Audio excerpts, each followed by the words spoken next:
for the better part of 6-7 years, we made essentially no progress financially. If anything, we regressed because of interest payments on our debts. And in the span of probably less than 3 years, we've almost entirely wiped out our debt, putting ourselves into a really strong, financial position in our early 30s. But it was so much of just working the process, trusting the process, but then also just networking and talking to other like-minded people, because there have been a lot of times when we were like, forget this business, we're done.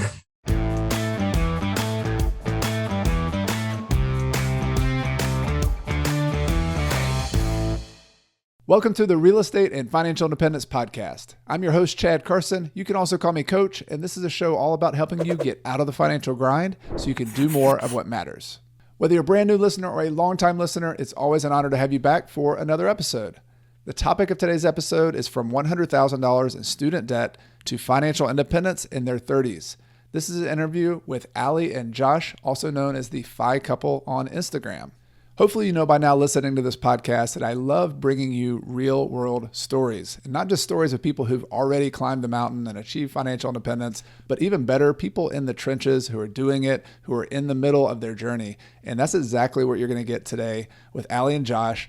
Just a few years ago, back in 2018, they had graduated from college, they'd started their career, they got married, and they kind of woke up and got a little jaded by the fact of where they were financially. They were $100,000 in student debt. They both had careers which they followed their passions and their gifts of, one's a social worker, one's a counselor, and even that was getting a little burnout and just realizing it's going to take a long time to pay our student debt off. And they had sort of a pivot moment where they started getting educated and learning and starting the journey of paying off their student debt, of building wealth with house hacking. And house hacking is a way they saved a lot of money and were able to do that without having a huge income.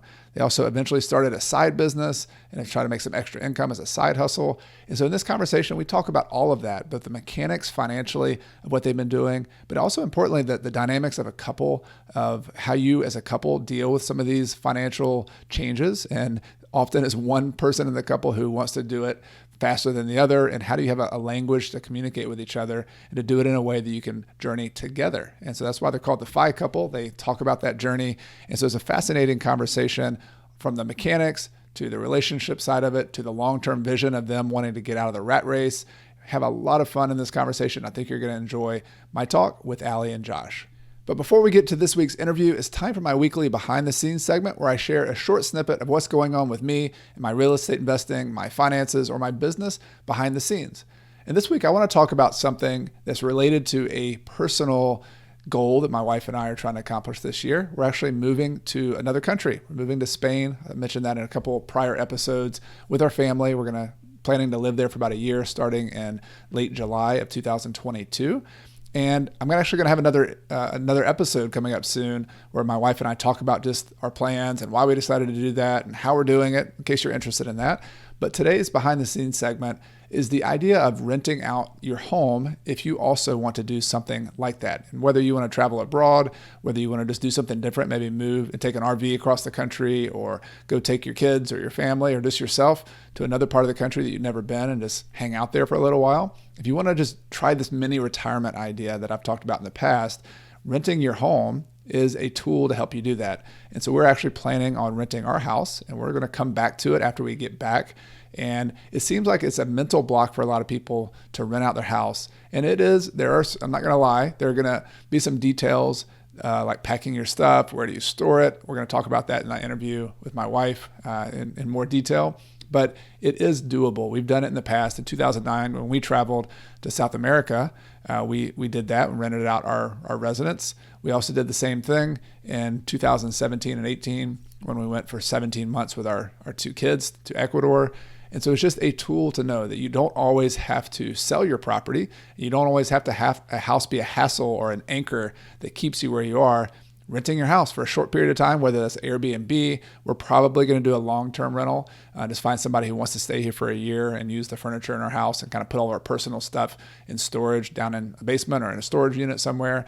But I guess the point of today is that's something we're working on behind the scenes. We're planning it. We're getting ready for it. And if you have dreams to do something different, whether that's just for 3 months or for a year or longer, or maybe several years, renting your house is a great tool, and you're in the right place. If you're already learning how to rent properties as investments, then using the tool of renting your house can set you free to do all sorts of things that you might want to do personally. If you like these behind the scenes segments, I want to invite you to stay in touch with me beyond the podcast by checking out one of the online courses that I offer. Online courses are a way to interact with me and let me help you with your real estate investing. Some courses are available anytime, and others, like my premier course, Real Estate Deal School, is more of a boot camp style course where you and other students go through live with me, and it's to help you step by step by purchasing investment properties. You can get details on all the courses at coachcarson.com/courses. Now let's get started with today's interview. Welcome to the podcast, Allie and Josh. We finally did it. Yes, we did, and we're so excited to be here with you, Chad. Thank you so much for having us. We've been very, very long-term listeners. Well, thank you. This is fun for me too. I really admired and been inspired by what you are doing on your website or your Instagram channel. I say website as well, but the FI couple, and we've interacted a lot there. But it's fun to actually connect and talk to you, and I want to share your story and learn more about what you're up to. And I definitely want to talk about a lot of the details. You're also good about the details and the practical steps you've taken to pay off debt, to invest in real estate. But I would love to give our audience kind of a background, and maybe we could start with college. I know that was a big part of your story of choosing to go to college and choosing a certain career path. So maybe you could tell a little bit more just background about yourselves and where you're from and how that kind of came about. Yeah. So Josh and I both went to the same college. We went to SUNY Oneonta, which is a state school. And I think going to college, I felt like I was making a really financially savvy choice by going to state school to save money. And I majored in something that I was passionate about. I don't think I looked at the income potential. In fact, I remember our professors telling us in class, you're probably never going to make a lot of money. You're probably going to be struggling. This is not a field to make money. And for me, I didn't really have a lot of direction growing up. I had done athletics my whole life.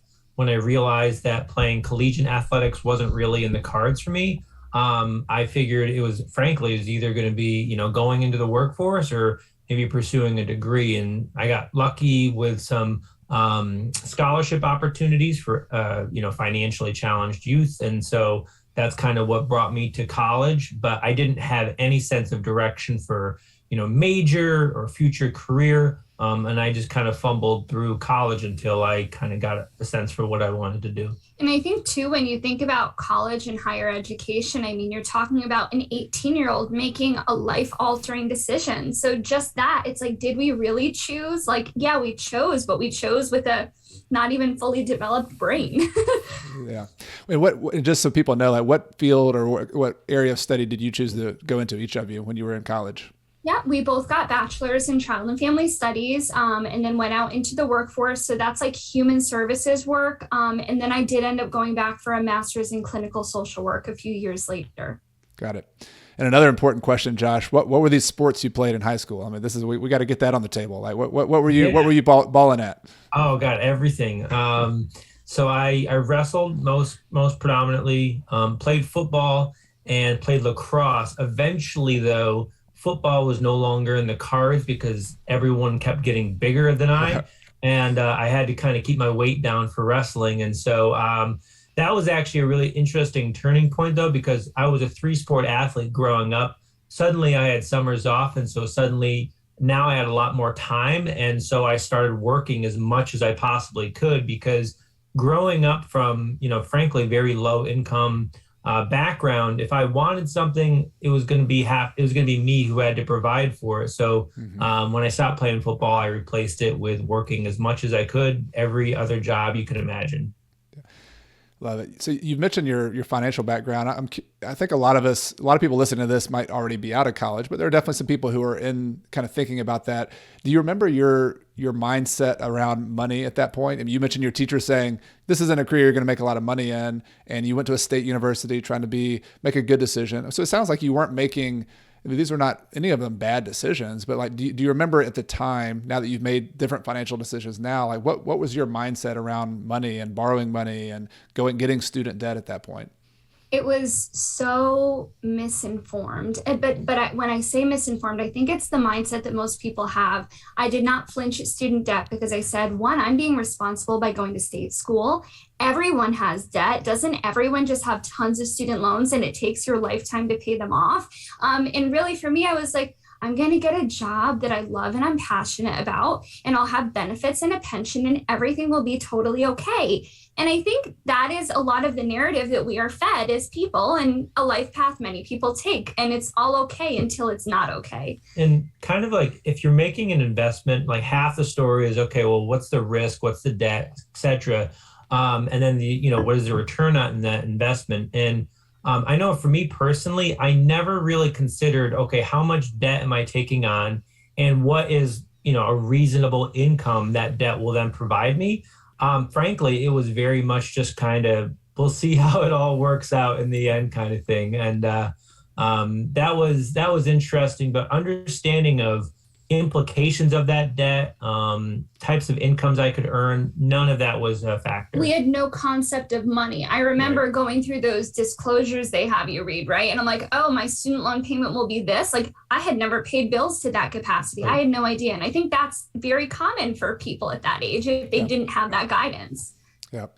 So when y'all came out, and correct me if I don't have those numbers exactly right, but combined, eventually y'all had about $100,000 in student debt. Is that right? After my master's, yeah. After the master's. Okay. So you can't go back and change things, right? But for people who are listening to you say that and say, I didn't have a concept of what a return on investment should be and how much I should spend, like what tweaks could you or would you have made that could have been different and for what you did with your college career? Yeah, I know for me, when I was, from 18 to 21, I was happy to take on any loan I could possibly take, because at the time it was like, well, that's free money, and I had never seen checks for that amount of money. And so in hindsight, though, I'm sure there was far less I could have taken on, and instead of taking on student debt, I could have just worked a part-time job, which I ended up doing anyways. That probably would have served me much better. And then, kind of going in with some idea, some, market research, if you will, of what type of income does this type of degree kind of equate to. But yeah, I didn't do any of that during my time in college. I feel the same way. I think, I worked, and again, I patted myself on the back. I have a part-time work study job, but I was spending it on alcohol every weekend, So it's like those decisions we're making, and college was an experience. But again, I think as a kid, like I just didn't have the capacity at that time of my life, but I wish I did think more on the income of the career field you're looking into. You're taking a lot of naps, Allie. You could probably have a more than just part-time job, right? But again, hindsight's 2020. Yeah. Well, and I know a passion of yours, and I want to get into this a little bit later, but the financial education is such a big deal. And this is an example of that, right? That none of us are born with this knowledge in our head. We've got to learn it. And so how do we teach people? How do we do that? So to be continued, we'll get to that subject in a minute. I want to take a step forward. So you got into the real world. You both got careers, and talk to me a little bit about that, because a big part of your story, what I've followed along with you on social media, on your Instagram channel, has been about sort of the shift in mindset you had about your career itself. Because it sounds like you got into things you're passionate about. You had a service and you had a skill set that you really wanted to contribute. But at some point, whether was it the schedule, was it the environment, like what shifted for you and kind of how you looked at your career? I think the second I got out of college, it was a big reality check. Both of us, we graduated with our degrees and tons of debt, and we were both making $12 an hour. I was working at a domestic violence shelter. That is like very heavy and intense work. And Josh was working at a group home for, at-risk youth, which again is really intense work. So we're in these fields that have a high burnout rate, and they are hard, and we are making no money. So that was challenging, but eventually with more education on my part and, job promotions, we were able to kind of expand and increase our income and find work that felt a little better for us, I think. Now, mind you, it felt a little bit better. But after, 5 or 6 years or so now we're in our kind of mid to late 20s, and Allie had just finished her master's degree. we were both kind of at that turning point where at that point I had changed careers a little bit, but I was still working in human services. I was a program manager, probably working anywhere between 65 and 70 hours a week. Allie had just taken on a lot more debt to then, further advance her career. But we were both really burnt out. And at that point, we were engaged to be married. And we were kind of looking at each other like, is this our life for the next, 30 plus years of just working incredibly high amounts of hours for very average income? Is this sustainable? And it was a pretty definitive no. And so that's kind of when we started talking about making changes. So you had the life motivation. Obviously you could be aware that, hey, this is not sustainable. I can't keep this up. I'm about to get married. What kind of resources, or we talked about financial education a little bit, like where did you start learning or thinking, like what was next for you? Like you said, I got to change something. Like what was that something? Yeah. So I'm fortunate that my career's lent me the opportunity to drive a lot, for better or for worse. And so as a result, I am like a podcast junkie. That's how I discovered Coach Carson and so many others. And so that was kind of my introduction. I don't remember exactly what got me down the rabbit hole or exploring personal finance, but the whole idea of a budget was still like a very foreign concept to us. And the concept of net worth, your assets versus your liabilities, that was all still very foreign to us. So about that time, probably like 2017 or so, when Allie had just finished her master's, I said, maybe this would be a good time to actually put it on paper. Like, we know we have debt. It was some obscure number. Let's actually dig into this. It was at that point that we realized that we had $100,000 in student loan debt, plus we had a car payment, some credit cards, stuff like that. So it was well over 100,000. And when we matched that up with the incomes that we had and the stress that we were feeling, and how much money we were spending on a monthly basis, that was all pretty, it was pretty gut wrenching, to be honest with you. But that was also kind of pivotal for us to change. And I think it was right about then too, we discovered, Dave Ramsey, because we knew we had debt. We didn't want to have debt anymore. And what was the best way to go about it? And so we discovered the Total Money Makeover. I think a lot of people, that gut wrenching feeling you talked about, like it's just this realization that first, maybe it could be hopelessness. I'd be curious what the feeling for you was, but it's like, oh my God, like, here's this big mountain of just, is it surmountable? And what I love about Dave Ramsey, there's pluses and minuses, right? We've had these discussions online, but the idea of hope that, hey, there is a way to get through this. And so I'm curious on those first steps for you guys. Like on your channel on Instagram, you do such a great job of breaking down some of these just fundamental concepts. Like what were some of the ahas for you when you finally realized, all right, there is hope. I'm going to have to do this. Like what were some of the things you started shifting or doing? You mentioned a budget. What was it that you actually started working on?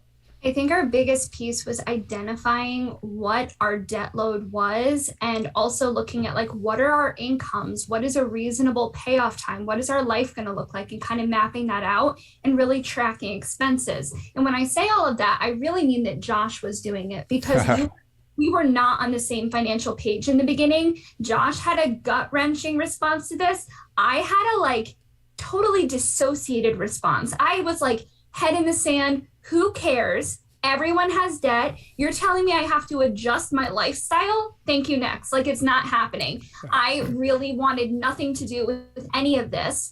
And it took a lot of work to get on the same page and for me to really understand the gravity of the situation. But once we were on the same page, reaching our goals and making a plan was infinitely easier. So I kind of alluded to earlier that I listen to a lot of podcasts. And so like a fellow podcaster, I'm sure you're familiar with, Andy Hill. One day I was listening to his episode of, he discovered financial independence, the concept of it. And he did all the research, got all the Excel sheets, and then he pitched it to his wife and it didn't go very well.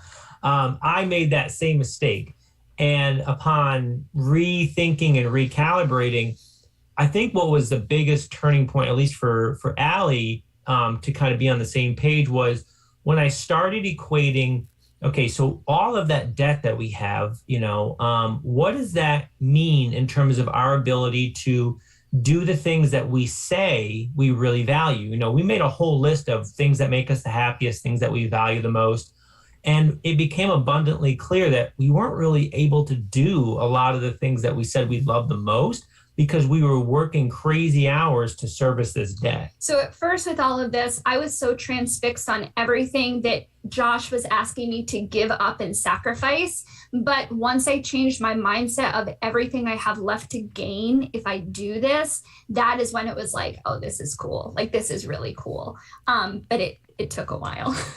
Yeah, I think you're hitting on something really important, like this psychology, and this is something I wanted to ask you about, the motivation for financial independence, the motivation for saving money. I mean, the first gut response for a lot of us, and there's always it's a couple dynamic often, right? Is that this is a sacrifice and this is something I don't want to do, and there's a point there too. Like if you assumed that I am going to work for the next 30, 40 years, if you assume that this debt is like pretty insurmountable, it's just going to take forever to pay it off, then why wouldn't you then spend money on these other things that like satisfy you right now, right? Like, why would I not have a nice car, like a much nicer car than I'm driving right now? Because I got to go to work, so I might as well sit on leather seats and do this and that. So like, I kind of get that too. And that is a big pushback that I get a lot when I'm talking to people about this idea.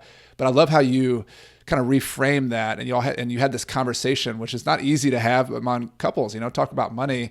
You talked about your values, and you started there and said, all right, what's most important to? And the way I frame it is, what matters to you? Like, what are the things in life that matter? And then how does money either help us, or how's it getting in the way? And so that's really cool that y'all had that conversation. And I completely agree with you in terms of the material things. And if you know you're going to have this debt for a long period of time where you have to work, of course, you want to enjoy your life in the moment. And we are not always motivated. We are consistent and we make the same choice. But motivation is a roller coaster. And there are times when we're feeling really burnt out. We're like, screw it. Let's sell the rentals, forget this FI BS, and let's get a big old single family home with nice cars and go on a vacation, and we'll just stay in state jobs. But then it's like, once you know and your eyes are opened up to this alternate reality, I'm like, I could never do that. I literally couldn't. I'd rather this path, even though it's hard, I'd rather this. And kind of the way I looked at it was, if say you use like a 30-year time horizon, right? It's like, if we don't make any changes, we know where we are right now. This is probably going to be our situation for, say, the next 3 decades. And we know what we're already giving up right now. If we kind of, buckle down a little bit and make some sacrifices and get comfortable being uncomfortable for the next 3 or 4 years, then we're going to have a lot more time freedom for the remaining 25 years to invest and spend time doing the things that we love the most. Sacrifice was inevitable. Do I want to sacrifice for 3 decades, or do I want to sacrifice for 4 years? And that's kind of was very easy for me to make that decision. Mm-hmm. Yeah, good reframe. And the other thing that I imagine, and tell me if this is the case for you guys, but when you have these conversations and you kind of pull in as a team, I used to play sports. You've played sports too, and been on other teams. Like, the feeling you get, even if it is a sacrifice, even if it is something hard, like when you team up and get together on something like this, whether it's paying off debt, I don't know. I just imagine that's a really good feeling to say, hey, we're doing this together. Like, this is a marriage. This is a couple. We're gonna attack this thing. I think this could have been the make or break of our relationship, truly. Like, I think if we did not get on the same page, it wouldn't have worked out. I think that getting on the same page made us stronger than ever because, again, we're growing together and we're more aligned with our values than we've ever been. Yeah, and I love the sports analogy. I'm a longtime athlete. And yeah, it's like if you have 2 players and you're both pushing or pulling in the same direction, you're going to get farther. Much farther. Yeah. And for a long time, and some of it was just because we weren't talking about it, but we were, I think, pushing and pulling in opposite directions, which kind of led us to stagnate and a lot more strife early on. Mm-hmm. And it's not a forever thing either, right? I know whether it's a team or a couple, it's an ongoing conversation, and it's something that's not talked about, I think, enough in the FI community. I'm really glad we're bringing it up, that this like long-term relationship of paying off debt, the mechanics of it are great. And I want to talk about the mechanics, but like a lot of the times it doesn't happen because of either our personal psychology or the relationship we have. And some of it's understandable, just that those things you can't, if you're the Josh or me, I'm the nerd. I brought the spreadsheets, and if you come heavy with those spreadsheets and you just ignore your partners, like they're what they're trying to get, like you probably deserve the backlash you get, right? Yeah. Stop breaking all those spreadsheets and throwing all those numbers at me. Like this is my life. All right. Right. So cool. So I do want to talk about mechanics, because here you are, you have over $100,000 in debt. You've got a certain amount of income. You've assessed how much debt you have. You assessed how much you're spending every month. So you've taken some of those kind of base foundational steps. What were the things you decided that you could use, the levers, so to speak, to actually start paying that debt off? Because y'all have made a ton of progress. It's almost paid off, right? I mean, are you almost there on the debt payoff? We're gonna pay it off this month or next month. Whoa. I'm gonna cry. Yeah. I'm gonna cry. we're kind of like, we were all set and ready to pay it off in January, and then we got a lead on a rental property. So we're going to tour the property, but we might still. We literally are buy a rental property or pay off those loans. So it's kind of currently like a debate today, but we'll see. But I think the main levers, Josh read Set for Life by Scott Trench, which was a game changer of a book, because it puts into perspective, your big three expenses: housing, food, and transportation. Well, we were spending a lot of money on a luxury apartment, on a car we had no business owning, and we were going out to restaurants all the time. So those levers of reducing our expenses while simultaneously trying to increase our income allowed us to pay off debt. So to reduce our expenses, we got rid of the fancy car and bought an old used Toyota Corolla with a cigarette burn in the driver's seat. Like, I cried the whole way home from the dealership,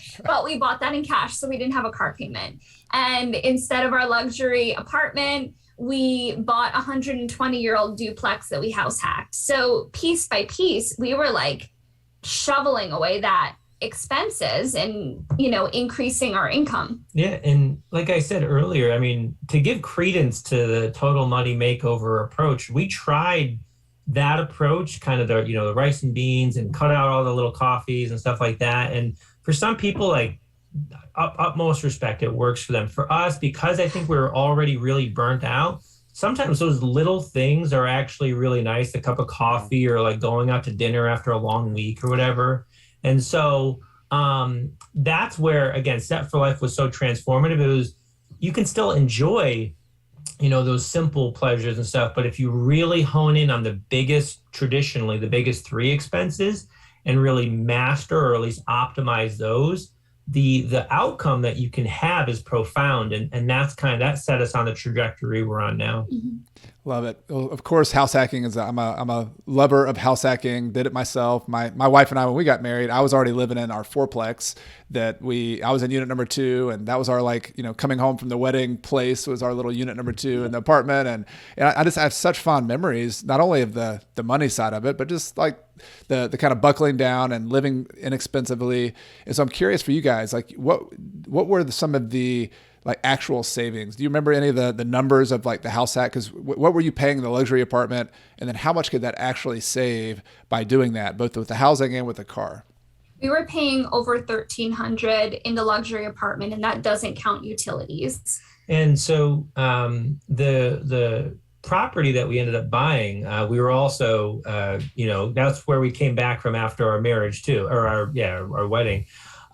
So our apartment was $1,300. This property, the mortgage, including taxes and insurance, was $1,381, I think it was.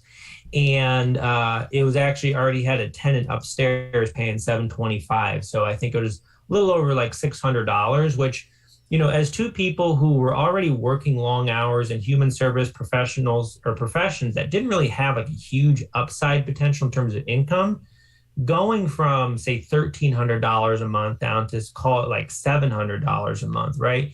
That's about $600 a month of after-tax income, right? That's back into our pocket. So that's what you figure, over $7,000 a year, which neither one of us, unless we work really, really hard, neither one of us are probably going to get a $7,000 a year pay raise. Mm-hmm. So it lowered our expenses tremendously and started us down the path of having excess income we could use to start paying off debt.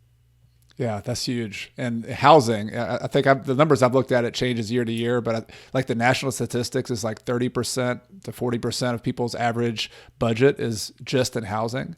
So you guys, you cut it in half. Like you're taking 15% of your budget, basically 20% of your budget, and that's huge. Like what did y'all do with that money? Was that just 100% to debt? And how did you approach the debt payoff? Yeah, so that's exactly it. It was we replenished our savings a little bit. Plus, along the way, so we're house hacking. We sold the car. At that point, we were both working combined, probably like 6 or 7. We had our main jobs, and then we had a bunch of side hustles too. And we knew the apartment upstairs was rented for $725. But that apartment now is rented for almost $950. So we knew we had some upside there to further lower our cost of living. But the whole reason we got into real estate wasn't so much that we wanted to own a portfolio or be real estate moguls or nothing like that. It was just like, we got this debt. We're not making much more money than we were a year ago. What's the fastest way to not have debt? And it was house hacking. Yeah. And I do love how Scott puts it in Set for Life. I think he's done such a good job of just boiling this whole game of financial independence. Like if you get motivated for it, then it comes down, all right, what's the mechanics? How do I win this game? And it really is simple. Like you either have to decrease your expenses and or increase your income, or do both of those.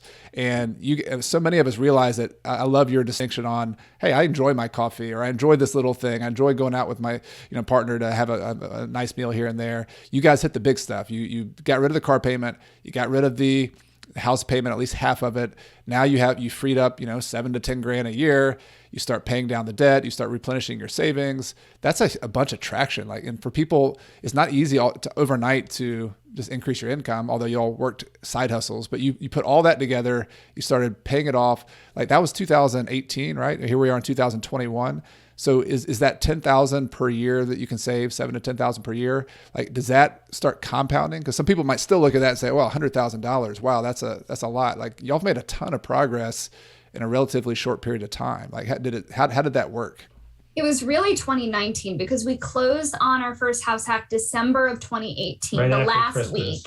So really we started all of this in 2019. Okay. And I think, at first, I remember when we were looking for house hacks, Josh was like, we live for free or it's a failed attempt. Yeah. And I think that was a damaging mindset because by cutting our housing more, like almost 50%, that was huge. In less than a year, our tenant left. So we did a little work on the unit and we raised the rent. So now we're living for like between $300 to $400 a month. And then a year and a half later, we got a second duplex right down the street. And now we're living for free because the cash flow from property 1 is paying our expenses for property 2. And then along with that, we kept working those jobs. Allie changed employers to get a pay increase. So kind of like that compounding effect, that snowball really started picking up. So what started off as, maybe $10,000 a year of increased savings. Well, now we have no housing payments. That turned into, say, $16,000. And then when you throw on increased income that we've added from career changes, starting a social media business, all these types of things, all those compounding effects really started adding up, which then actually most of the time, some days are harder than others, but really kind of then fueled our motivation because, for the better part of 6-7 years, we made essentially no progress financially. If anything, we regressed because of interest payments on our debts. And in the span of probably less than 3 years, we've almost entirely wiped out our debt, putting ourselves into a really strong, financial position in our early 30s. But it was so much of just working the process, trusting the process, but then also just networking and talking to other like-minded people because, there have been a lot of times when we were like, forget this business, we're done. Yeah. Was there something that brought you back? I mean, so the motivation is such a key component of this. Like, so was it just seeing the progress you made? Hey, that used to be 100, now it's 60 or 50. Like, what were the things that when you got off track, you're like, I'm done with this thing, that actually like, all right, maybe I'm going to get back on the ship again? For me, it felt like we had no other choice but to do this. Like I knew what the other path looked like. I knew what that trajectory of just continuing to have debt and working for the next 40 years and always being stressed about money and living paycheck to paycheck. We intimately knew what that looked like because that was our 20s.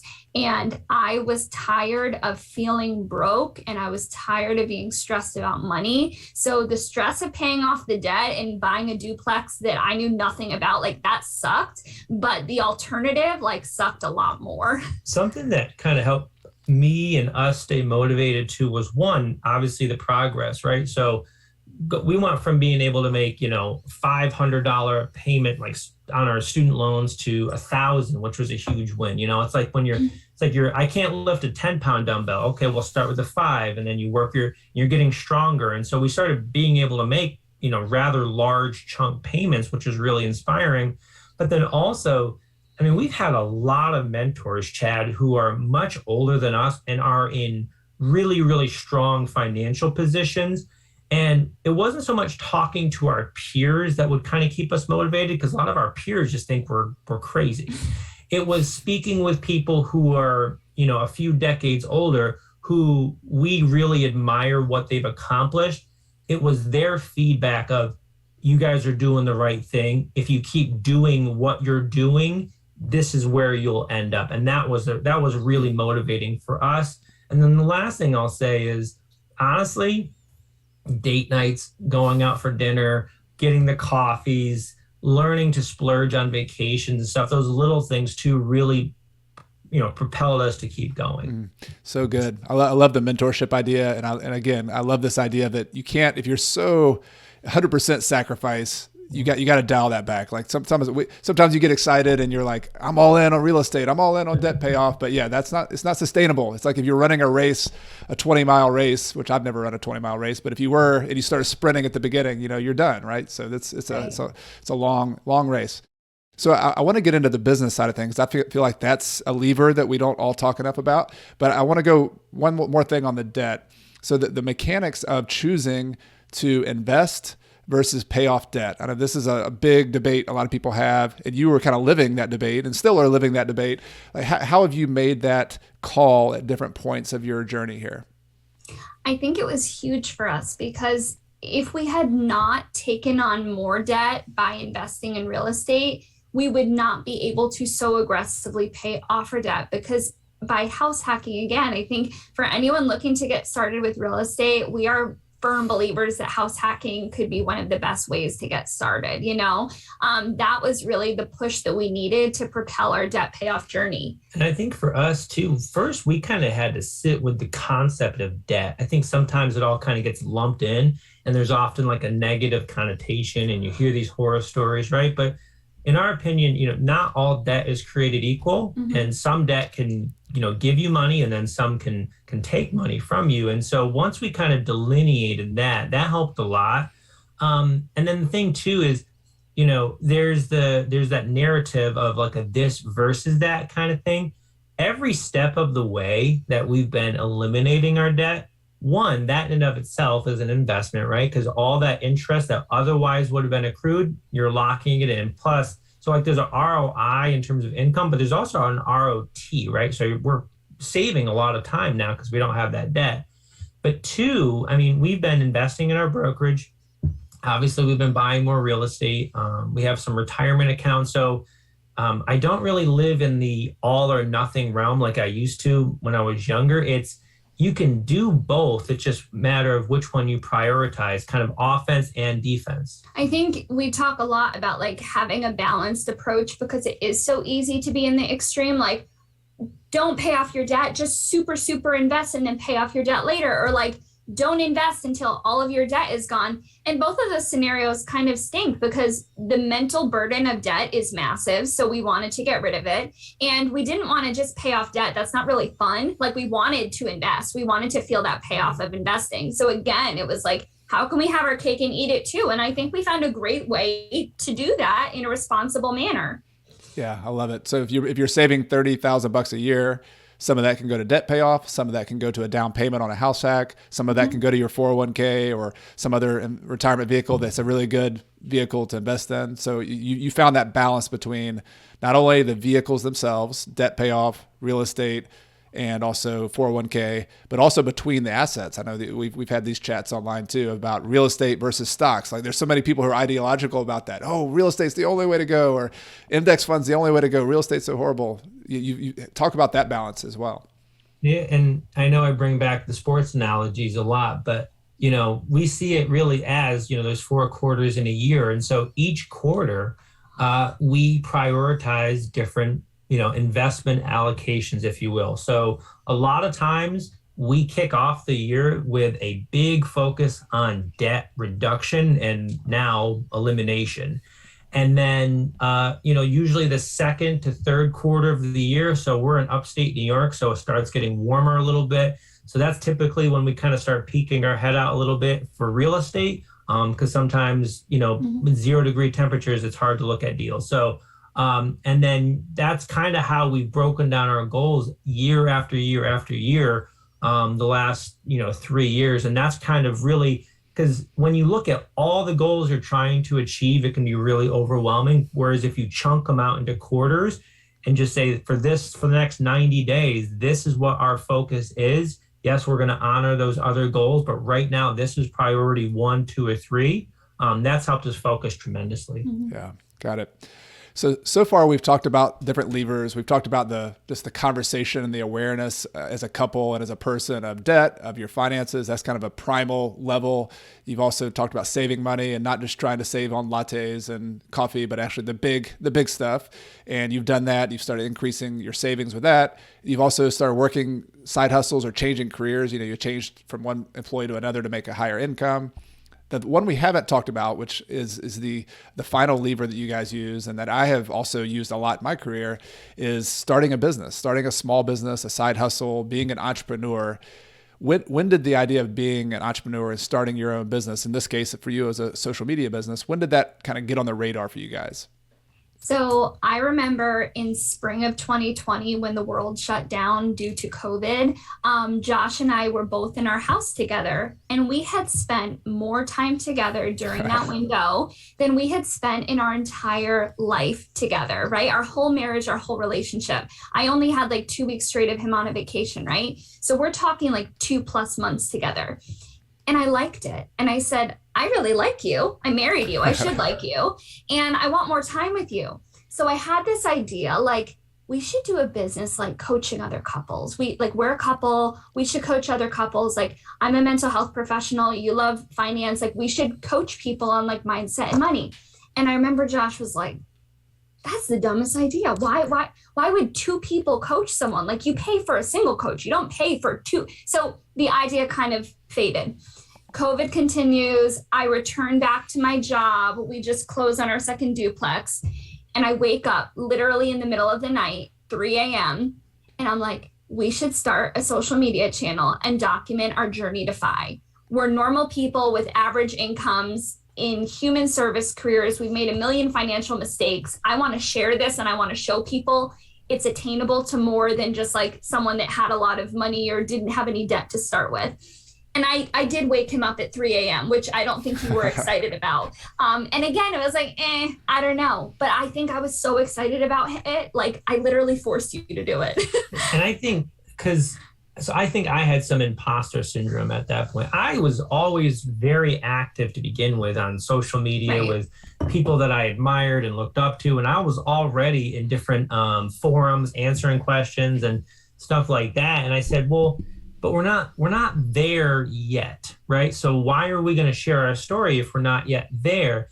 And it was in that conversation that we realized, like, we have to share this, because as someone who's listened to more podcasts than I'm proud to admit, and YouTube videos and books, so often you're hearing the tale of someone when they're at the top of the mountain, if you will, and they've done the thing. And sometimes even, they're a few years removed from having gone through the process, and there's still a ton of, credence there. Like, look at the thing that they did.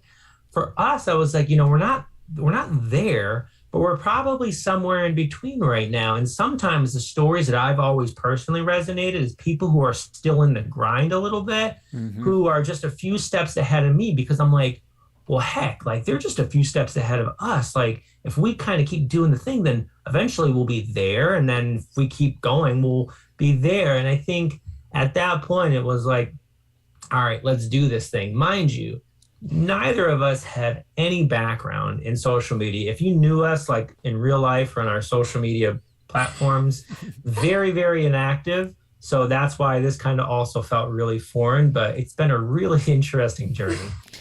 The middle of the night, wake up with the idea. It's like literally like the light bulb, like on top of your head. I love that. I love that story. And you woke them up. And so it was the idea that couldn't go away. And I feel like that's the entrepreneurship, birthing of a business, like that really is it. It's something that bothers you so much and excites you so much that you can't sleep, and you have to go satisfy it. You have to solve it. You got to do something with it. And that's so cool too, Josh, to hear about your side of the story of like, hey, I'm not, the imposter syndrome. Like, who am I to share with this? And this is kind of being vulnerable on my end too. Like I've had throughout my career, like I remember very, very beginning, this was like pre-social media. So this kind of dated me a little bit, but I went up on a stage at a local like real estate group or something 2009, I believe, or 2008. And I was talking about what I was doing and buying these properties. And I remember, I can ask my wife about this. Like after I spoke for like 2 or 3 hours and taught this thing, and it was at a hotel or something, and we rented a hotel room that night. I was physically like exhausted, and I went into my hotel room, and it's like literally like curled up a little ball in my bed. I'm like, oh my God, like this is, just felt like vulnerable, felt like, who am I to do this? Put myself out there. It's a real thing. But I just kudos to you, because it is so helpful to hear somebody in the middle of the journey. I find, there's value obviously for somebody who's already done this thing, but like you're doing it right now. Your insights are fresh.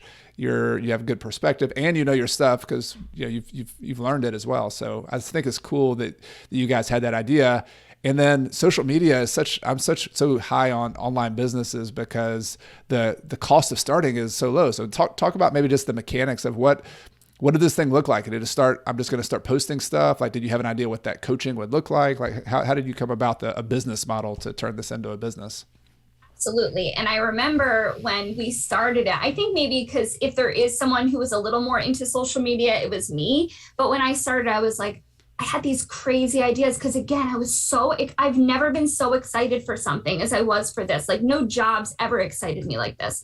So I remember I was like, I want to have 25,000 followers and I want to be able to quit our job. So this is what we do full time. And I thought if we did those two things, like, oh my gosh. And I remember Josh was like, Allie, we're not going to make any level of income for the first 3 years because that's what happened with businesses. And like, you need to be realistic. And we were floppy. Like we knew nothing about social media. We weren't consistent. We didn't really know how to deliver an effective message. We literally figured it out. Like we jumped out of the plane and we were putting our parachute together as we jumped out. But through that, it was kind of like a trial by fire and we had to figure it out. But very quickly, we started pulling a few levers on social media and we were like, oh, we're scaling our audience. Oh, people are resonating with our message. And quickly we realized this isn't just a fun hobby, but this could be a real legitimate business. So we started treating it as such. And you know what's funny, Chad, is that when Allie first introduced the idea of like a social media business to me, I thought that was radical, terrifying. Nobody does that.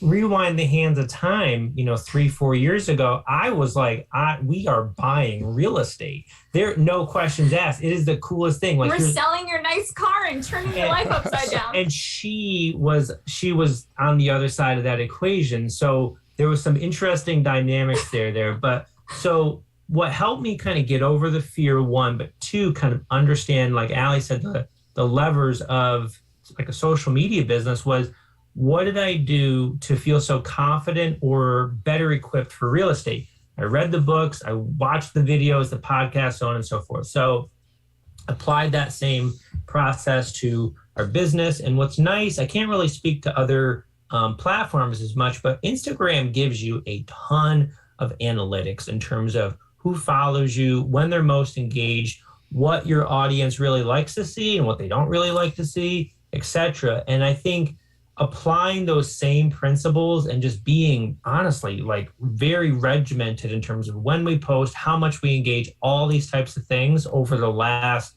well, now it's been like a year and 4 months. That's helped us tremendously. I think though, what you said earlier, Chad, about loving internet businesses, social media, the scalability and the lack of startup costs. To buy a property, you need to either get private money or you need to save a lot of money. And money has been our pain point throughout this because we didn't have high incomes and we had a lot of debt. So the beauty of social media is we needed to dedicate our time, but it had a much higher ROI than any other endeavor we were doing. So it got to the point where it's like, wait, I'm making more on Instagram than I am from my 40+ hour a week school social work job that I'm miserable at. This is weird. Like, this is a weird place to be, Yeah, this is a little inside baseball. I mean, usually I talk about real estate, but I want to talk mechanics of online business because I do this as well, just in case people are interested, not because everybody in the world is going to do an online business, but I feel like the learning the lessons of a startup like you're talking about can be applied to so many things. Like I know people who, make crafts and sell them at craft fairs on the weekends and Etsy. I know people who, have a service-based business where they consult on something that they're, not necessarily an expert like you guys have learned. It can be like, I'm an expert because I've studied it and I'm doing it. Like you don't have to have so there's so many little side hustles that I think people are like stepping over, not realizing. But it's cool to think about for you guys. Like, so an online business, one of the key metrics is the number of followers or the people who are kind of at a base level, just interested in what you're doing. You call it an audience. I have an email list is a really big metric for me. For you guys, Instagram was like the core platform. And I'm assuming too, like there's got to be, you can't just post just for post's sake, because Instagram there might be a way to monetize it, but most people don't monetize their posts themselves. There's got to be other ways. So like, I'm just going to list a couple and y'all give me, make comments on them as you want. But, there's products. So, I think y'all have a book that you started selling, showing people how to do it. You have some consulting you can do. You talked about that. You have other kind of sponsorships, people saying, hey, you've got a big audience. Now let me put this product that you believe in front of them. So I don't know, wherever you want to go with that, but maybe give some advice for people about taking it from that idea. I woke up in the middle of the night to here's a thing that's actually making money. Like, are there any other steps or things that people should consider? Yeah. And like, just to backtrack a little bit, like right before our wedding in 2018, we were each working one job. Like I was working a job, Josh was working a job, and Josh got fired 6 months before our wedding. So very quickly we went from 2 income streams to 1 income stream. And we realized how risky it is to only have one full-time job, which is the thing that we preach to everyone. Like you should have that stable career. And very quickly we realized how rocky we got with it. So that's the beauty of social media, because there is an infinite potential of income streams, right? So we have our individual coaching. We have a subscription community. We do work with some brands for sponsored posts. We have a digital product, which is totally passive, which is awesome. So there's a lot of diverse income streams that have made it really awesome. And I think something that's kind of really, especially so kind of being kind of in the real estate realm, if you will, is the ability to scale on social media, right? So like media and code scales a lot faster than sticks and bricks. And the whole concept of inventory, right? How hard it is to find deals and stuff like that. When you're on the internet, there to some extent, like you no longer have the normal constraints of, well, shoot, we live in a small town and there's only 5 houses for sale. But my background was always in like startup, like brick and mortar business. So that's where my thought of, we're going to have to work 70, 80 hours a week. We're never going to be able to pay ourselves a dime, all these types of things. All of that was so it became very antiquated, if you will, in the realm of social media. And then, a big thing for us along the way too, has just been finding mentors. We have, through the algorithm, if you will, we've connected with people all around the country and sometimes the world who, again, we admire and we looked up to, and we're more than happy to reach out and just say, hey, we really admire what you do. And people have been really kind to just share tips and insights that we've applied to our own business. I think it's also important to think about with this though, like when you think about like different types of investments, like index funds, completely passive. Real estate, when people say passive, we laugh because it feels active at times, very active at times, but passive, active, whatever. Social media is like, to me, the most active business we could have. It is all day, every day, nights, weekends, mornings, unrelenting. So there is a really high return on that. But yeah, I quit my job for my social media business, but I have replaced it with another job, not passive income. So that's where we're just now, like we've scaled this thing, we're making good money from this thing. How can we develop more passive streams from it? And how can we take that money and reinvest it into assets that are a bit more passive? But even though I gave myself a new job I can do from anywhere, and I'm my own boss. So I'm okay with that new job for now. It's pretty cool. Such a good point, Allie. I love, whether it's an online business or any business, like the idea is that if you have a ceiling on your income at whatever job you're at, find another place, whether it's another career, another business. We happen to like businesses. Business have like an unlimited upside, right? And with social media in particular, like code and that Josh was talking about, there's no overhead, and as you scale, like you at Google and Amazon, like they do. Amazon now has warehouses and things like that. But think about Google, like they have a certain number of employees. That's their overhead in a building, and they can grow 100 times, 1,000 times. Like their growth has been exponential because of this concept that we can all use on our own. So I love that you saw it, Allie, as like, it's a career change. Yes, it's active, but it's a much more leveraged career change. It's a way to make more income, which also serves your goals that you already have. And then you already have the balance with real estate and index funds.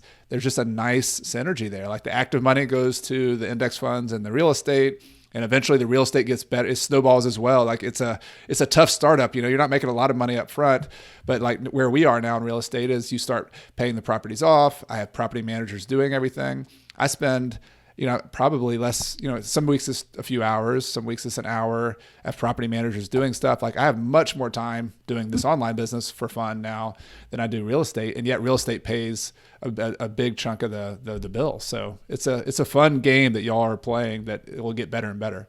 Yeah, no. And that's the exact process that we've been doing. And it's been a humbling experience to have this additional stream of income, because it's accelerated what we were already doing. Ambitiously, I thought, maybe the end of this year, maybe the start of 2023, we would become, student debt free. But because of all the things that we've been working, we're now on the cusp of becoming debt free. And that's really exciting too, because I think sometimes the temptation is like, well, now I don't have that debt. What now I can spend all this money on all these things that we've been holding on. And while yes, we'd like to move out of our duplex and get a nice starter single family home, I think because, and it's been a work in progress, but I think because we've found a pretty good balance. I mean, frankly, there isn't much that I feel like I'm like wanting for or lacking. That wasn't the case, 3 or 4 years ago when we first started out. So I think having all of that money no longer flowing into something like debt, but instead flowing into something that's ideally going to provide us, very consistent income for many, many years. That's really motivating. So Allie, I want to go back to that made me think of something else. When we started talking about that very beginning, when Josh came and said, I want you to start selling your car and I want you to do this and this and this. And that's just this huge, like, wait a minute, what are you talking about? Josh just mentioned that like when you have a business and you're enjoying this process and you're having fun, like it doesn't necessarily, like, you don't revert back to the same mindset you had before. But I bet there are there still some things, like is there something that you would want to spend more money on at this point? And how's your kind of reframing of what makes you happy? Has that changed in the last 2 or 3 years? You're like reading my mind. I was like chuckling as Josh was saying that, because I just had this conversation with one of my friends the other day. I said, I don't recognize the person that I am anymore. This process has been so transformative to my mindset, my decisions, and my behavior that Allie, before pursuing financial independence and real estate investing, like, she doesn't really exist anymore, because now when I see a really nice car, my first thought genuinely is like, damn, I wonder what the payment on that is. And like when I see the big house, I'm like, oh, that's probably over 30% of their income. Like my brain is just calculating things. Yeah, like I don't know. Like I feel like it's funny. Like I feel like I was worn down so much, like drive the crappy car, live in the 130-year-old duplex, that now like I'm really like, I just have a different perspective of things. I value our time and time with people we love more than anything in the world, more than any material thing I could have. So when I daydream about like my rich life and like living it up a little bit, I'm like, wow, could we get out of this really tiny duplex and get like a very modest home that like still is a fraction of our income and our rentals will pay the mortgage for? Like, it's a different excitement. I'm excited that I got to quit my job this year. I'm excited that in a few years, our goal is to like spend winters in a warm climate because we're location independent. So those are like the crazy things I'm excited for now. But like, are they correlated to what Allie wanted 4 years ago? No, like totally different narrative. And I know it's an analogy that sometimes is brought up in like the financial independence community, but it's the concept of like, stepping or getting out of like the matrix, if you will, right? Like we're conditioned, us and most people, maybe, if you will, in this society, to like there's certain things to value and want and prioritize, and we're kind of socialized to be consumers to some extent, to know what success looks like through that lens. And it's probably taken us probably like 4 or 5 years, if you will, to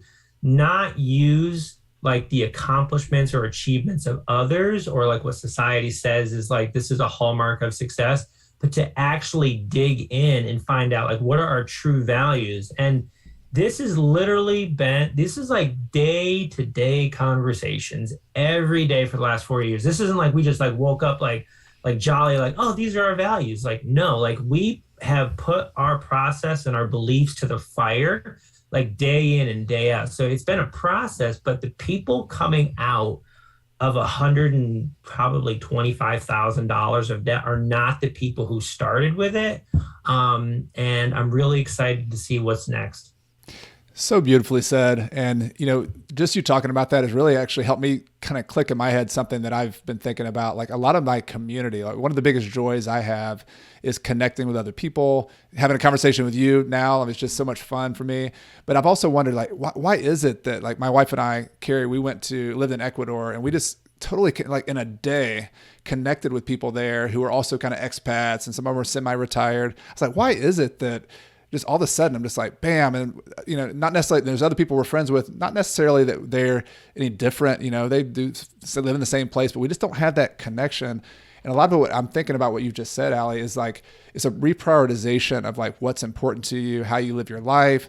This is a philosophical like life journey as well as a financial journey as much as anything. And really, when you connect with other people who are also making this personal development journey of this, trying to be your best self, of growing together as a couple, of spending your time on things that matter to you, like that's incredible. And when you connect with other people who are also doing that, it sort of elevates the conversation a little bit, and it's exciting. So I just want to thank you guys for what you're doing, for being transparent, for sharing your story, for not letting imposter syndrome like keep you from putting your story out there, for listening to Allie, Josh, and putting yourself out there on social media.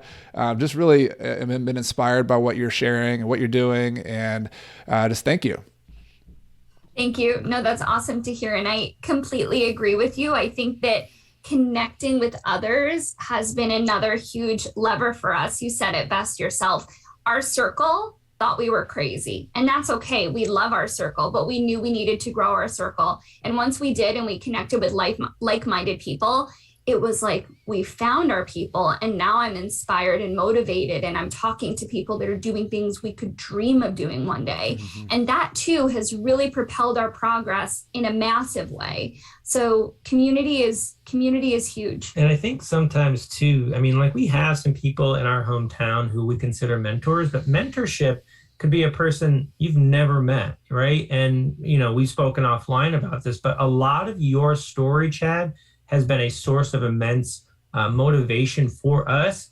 When we got started in real estate, up until we really started discovering you and stuff like that, everything we had heard was like, you need a ton of real estate. You need a huge portfolio. Go big, go home. Blah, blah. And that was really daunting because we didn't want to do that. We did not want to do that at all. And so when I think you had an article of stay small or go home kind of thing, man, did that resonate with us. And so moral of the story too, is that I don't think a mentor is necessarily someone who you have to know personally, or B, live in your same hometown. It could be someone through especially nowadays, right? Through podcasts and stuff like that. So if people are listening to this and the people in like their immediate circle, it doesn't seem like they're really like speaking the same language, if you will. Like the internet has so many opportunities. We hope the Fi Couple can be a platform not so different than Coach Carson and Bigger Pockets, and that's a source of inspiration or knowledge. But all the information is out there, but it's up to us to go out and find it. Mm-hmm. Very well said. Well, this has been so much fun. I love it. I want to ask you the last question. I ask everybody who's on the show. So the audience listening to this are going to be at all sorts of different stages of their financial independence journey. But I want to speak to those people who are in the grind, who are like in that, the throes of where you've been for the last couple of years, where maybe they're in the trough of motivation this week, and they're like, I'm not sure I want to do this thing. Like, would you have any final advice that would help them to kind of stay the course and that would help them on their journey to financial independence? The first thing that comes to my mind is when we get really unmotivated, or we're working through a struggle, or we're feeling, really miserable, whatever we're doing. What we really like to do to hold perspective is, because a lot of times that comes from like, I'm sick of paying off the debt, or I feel like we're not progressing fast enough.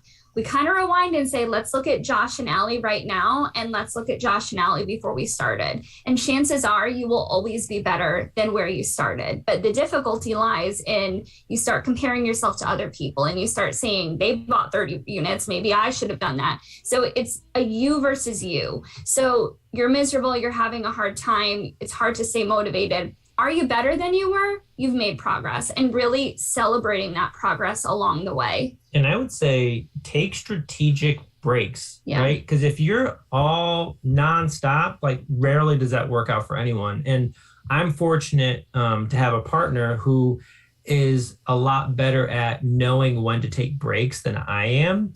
And strategic breaks. Yeah. Me too. I'm with you. Exactly. Right. So it's kind of like you have to know when to hit the gas and hit the brakes. And in doing so, sometimes that's a great, if we're both feeling like way overwhelmed, it's just like, all right, press pause, whether that's like just for a day, for a week, and find ways to just step out of it for a little bit. It's a little bit hard right now because it's very cold up here, but I'm a big nature person. So anytime I'm out in the woods or on a mountain hiking and stuff, I'm like, that's when I get my best break in. So just take breaks. It's not a sprint, it's a marathon. The breaks are critical. There are times when we feel really burnt out and I'm like, I can't talk anything money or real estate for the next day. Like I need it to end. And having that respite from talking about our goals, it really is helpful for sure. Yeah. And I love just coming full circle here. I love how you're incorporating the thoughtfulness and, a lot of your careers, basically, when you're helping, we're going back to the very beginning, like we are all human beings, right? Whether we're going for FI or we're trying to get out of a situation that's not healthy life-wise, like these are some fundamentals from your mental health standpoint as well. So I love that you're bringing it all back together. So I want to give you a chance to hand off I'm going to put links to your Instagram channel, to anything else you have going on in the show notes and in the video description, but just want to give you a chance verbally to hand off any projects you're working on, anything that you have going on that you want to share with everybody. Yeah, so we would love for folks to connect with us on our social media channel. We also have a growing email list and a blog that we're launching. So we're very, very excited for that. We have some big things for couples coming out this spring. So if people are connected with us, they can definitely stay tuned for that. But it's just been a huge honor and pleasure to scale our social media and connect with so many like-minded people and feel like we're making a difference in our tiny pocket of the world. So thank you for sharing that. Yeah, thank you so much. Yeah, this has been a lot of fun. We'll have to do it again and can't wait to see what's next for the Fi Couple. Thank you so much for coming on. Yeah, awesome. Take care. All right, bye. Take care. If you like the show, I'd like to invite you to subscribe to my free email newsletter at coachcarson.com/REI toolkit. In addition to weekly updates, articles, and behind-the-scenes tips from me, my email newsletter subscribers get my real estate investing toolkit, which includes a property closing checklist that I actually use when I buy properties, a real estate deal worksheet, a tenant screening criteria checklist, and other spreadsheets and goodies that will help you on your journey to financial independence using real estate. You can get it all for free at coachcarson.com/REI toolkit. I also want to take this time to thank some people behind the scenes who make this podcast possible each and every week. This includes my podcast editor extraordinaire, Michael Wynn, my amazing virtual assistant, Megan Thompson, my wife, Carrie, who helps me behind the scenes and is my partner here at Coach Carson. And of course, thank you to all of you, the listeners of this show who make everything possible. This show exists for you. It exists because of you. And I really appreciate you being here for another episode. Everything I've shared with you in this episode has been for general education purposes. I've not considered your specific situation or risks. Before buying your own investments, be sure to consult a financial, real estate, and/or a legal professional. Until next time, I'm Chad Carson. You can also call me Coach, and this is a show all about helping you get out of the financial grind so you can do more of what matters. See you next time.